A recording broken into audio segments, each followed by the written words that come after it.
Good morning, Jennifer Baker here from Jennifer Baker Consulting. So today I wanted to talk about inbox and what you can do on your Facebook page to make your inbox a lot more effective and efficient.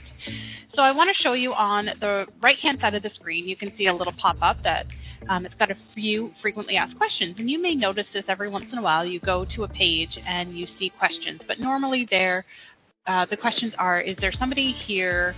Is there somebody available to answer my questions?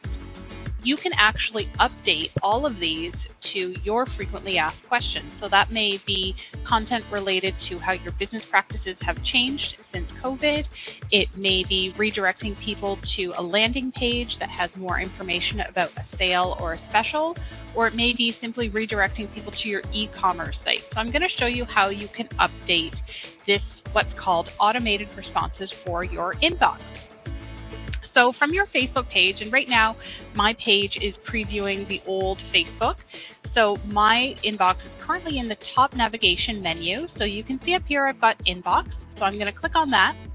Once I click on inbox, I'm going to go down to where it says automated responses. So the automated responses, I'm going to click on frequently asked questions. And this is where I can start to update any of these to what I really need.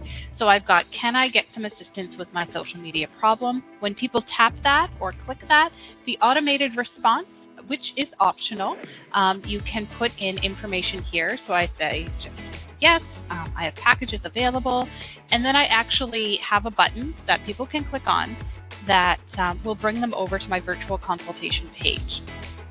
Once you're done that, you can add question 2. Do you offer virtual training options? Those same things. So I'm going to add a question here that says, how do I add team members to my page? Because this is a frequently asked question that I get. So I can add a button that says, click here to learn, and then redirect them to my YouTube video. So now I can basically reduce how much contact I have with people, specifically the questions that I get most often. So things like, how do I add team members to my page? So once you're done that, you can click save. And now you've got this pop-up. So these are for new visitors to your Facebook page. You've got your frequently asked questions where people can simply tap to ask, and it will reduce how much time you are spending answering those commonly asked questions.